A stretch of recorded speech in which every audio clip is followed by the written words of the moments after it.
हेरी मैं तो प्रेम दीवानी, मेरा दर्द न जाने कोए। सूली ऊपर सेज हमारी, किस विद सोना होए। गगन मंडल पे सेज पिया की, किस विद मिलना होए। दर्द की मारी बन बन डोलू, वैद मिलया ना कोए। मीरा की प्रभु पीर मिटेगी, जब वैद सवरिया होए। जब वैद सवरिया होए। मीरा आज 450 वर्षों के बाद भी भारतीय संस्कृति और साहित्य के आकाश में एक उज्जवल नक्षत्र के रूप में प्रकाशित है। उस समय के राजे महाराजा इतिहास के पन्नों में कहीं लुप्त हो गए, परंतु मीरा जैसी पुण्य आत्मा का नाम समय का चक्कर भी धूमिल नहीं कर पाया। आज हम मीरा के अद्भुत प्रेम के पन्नों में से अपने लिए प्रेम के मोती चुगने की एक कोशिश करेंगे।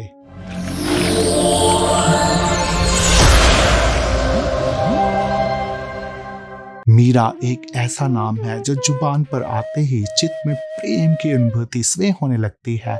मीरा ने राज प्रतिष्ठा, धन सम्मान, लोक लाज को छोड़कर प्रभु प्रेम को चुना। मीरा ने कभी भी सत्य और भक्ति का मार्ग नहीं त्यागा, जिसका उनको बहुत बड़ा मूल्य भी चुकाना पड़ा। मीरा का जन्म 1498 ईस्वी में एक राज परिवार में हुआ। जब वो 2 वर्ष की ही थी, उनकी माता का देहांत हो गया। उनका पालन पोषण उनके पिता ने ही किया। मीरा ने धर्म ग्रंथों के अध्ययन के साथ साथ घुड़सवारी और शस्त्र अभ्यास की भी दीक्षा ली। मीरा की वाणी मीठी और सरस थी, जिसको सुनकर कोई भी सम्मोहित हो जाता। इसके अलावा वो अति रूपवान भी थी, जिनके रूप की चर्चा सुनकर राणा सागा ने अपने ज्येष्ठ पुत्र और मेवाड़ के युवराज भोजराज के लिए मीरा को पुत्र वधू बनाने की इच्छा से उनके घर विवाह का प्रस्ताव किया, जिसको स्वीकार कर लिया गया। उनका विवाह 19 वर्ष की आयु में ही हो गया था। भोजराज का मीरा से काफी स्नेह माना जाता है, परंतु विवाह के 10 वर्षों के बाद ही भोजराज एक युद्ध में घायल हो गए और तत्पश्चात उनका देहांत हो गया। उसके बाद मीरा की मुश्किलों का दौर शुरू हो गया। राणा सागा के बाद उनका दूसरा बेटा विक्रम सिंह राणा बन गया, जो कि मीरा को पसंद नहीं करता था। उसने अपनी बहन दूधाबाई को मीरा पर नजर रखने का आदेश दिया। एक बार जब मीराबाई अपने कक्ष में किसी से बातें कर रही थी, तो दूधाबाई ने ये सब सुन लिया। उसके बाद अपने भाई राणा विक्रम के कान भर दिए, मीरा को चरित्रहीन कह डाला।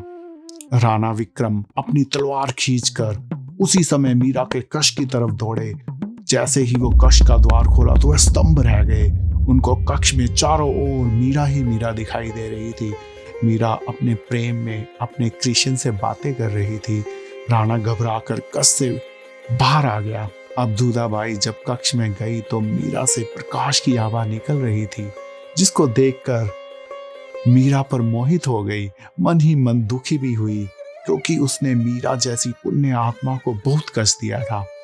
उसके बाद दूधाबाई भी उनकी भक्त हो गई। एक और लोक कथा के अनुसार राणा ने मीरा को मारने के लिए मंदिर के चरनामत में विष मिलवाकर भिजवा डाला। जब दूधाबाई को यह सब पता लगा तो उसने मीरा को बता दिया और प्रार्थना की वो विष का पान करने से मना कर दे। परंतु मीरा ने कहा, अगर वो भगवान कृष्ण का चरनामत है तो उसका पान करने से वो कैसे इनकार कर सकती है। अब मीरा ने विष का पान बिना किसी शंका के कर लिया और विष अमृत हो गया। मीरा अपने ही एक पद में इस घटना को इंगित करती है। विष का प्याला राणा भेजिया, पीवत मीरा हासी रे। मीरा के प्रभु गिरधर नागर, सहज मिले अविनाशी रे। कहते हैं कि मीरा को मंदिर और भक्तों से मिलने से रोकने के लिए राज परिवार ने उनके कक्ष के बाहर एक ताला लगवा दिया। मीरा को अपने प्रभु से विछोड़ा मंजूर नहीं था, अतः एक रात वो दूधाबाई की मदद से राजमहल को छोड़कर चली गई और भगवान श्री कृष्ण की द्वारका नगरी में जा बस गई। वहां पर वो एक मंदिर की पुजारी बनकर रहने लगी। मंदिर परिसर उनके प्रेम और भक्तिपूर्ण गीतों से गूंज उठा। अब लोग दूर दूर से मीरा के भक्ति रस में डूबने के लिए वहां आने लगे। मीरा की भक्ति की प्रसिद्धि से कुछ पुजारी मीरा से ईर्ष्या करने लगे। मीरा के प्रभु प्रेम के आगे उनका प्रेम ढोंग प्रतीत होता था। उन्होंने मीरा को नीचा दिखाने के लिए एक प्रपंच किया। इस प्रपंच में उन्होंने एक युवक को मीरा के पास भेजा। अब वह युवक मीरा के पास जाकर बोला कि भगवान कृष्ण ने स्वयं उसको दर्शन दिए हैं और उन्होंने कहा है कि मीरा के साथ रात्रि में एक ही शैया पर सोने का आदेश दिया है। अब मीरा अपने प्रभु की बात कैसे टाल सकती थी। वो तुरंत ऐसा करने के लिए तैयार हो गई। उस युवक को लगा कि उसका प्रपंच सफल हुआ और अब मीरा की जगह साई होगी। अब वो युवक रात्रि को मीरा के पास जा पहुंचा। वहां पहुंचकर वह घबरा गया। वहां एक शैया सजाकर मंदिर के बीचों बीच रखी थी और चारों ओर अन्य भगत भजन कर रहे थे। अब वो युवक कुछ साहस करके बोला कि इतने लोगों के बीच में मंदिर में भगवान श्री कृष्ण के सामने कैसे सो सकता हूँ। इस पर मीरा बोली, जिस कृष्ण ने आदेश दिया उससे क्या पर्दा। कृष्ण का हर आदेश का पालन एक भक्ति है। भक्ति तो भक्तों के सामने ही की जाती है। उस युवक को मीरा के निष्कपट प्रेम को और अपनी भूल का एहसास हुआ और वो मीरा के चरणों में सर रख कर रोने लगा। मीरा ने उसको प्रेम से उठाया, उसको क्षमा कर दिया। मीरा प्रेम और क्षमा की साकार रूप जो थी। मीरा ने अपने अंतिम दिनों में किसी गुरु से भी दीक्षा ली। कुछ लोक कथाओं के आधार पर यह भी कहा जाता है कि उनके गुरु रविदास जी थे। उनके कुछ पदों में गुरु का गुणगान इस बात को प्रमाणित करता है कि उनको अपने गुरु से आध्यात्मिक ज्ञान प्राप्त हुआ था।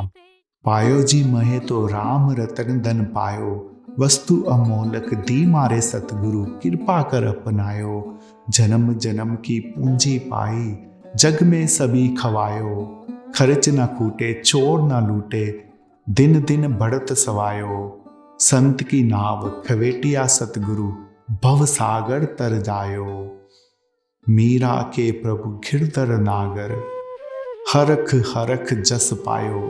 दोस्तों, मीरा का जीवन हर एक भक्त के लिए एक उदाहरण है। मीरा भक्ति की जिन ऊंचाइयों को छू पाई, ऐसा शायद ही कोई और कर पाया हो। मीरा आज हर भारतीय के हृदय में प्रेम बनकर वास करती है। मीरा चिरकाल से हर एक भक्त को प्रेरणा देती आई है और देती रहेगी। मीरा बाई के चरणों में मेरा शत शत नमन।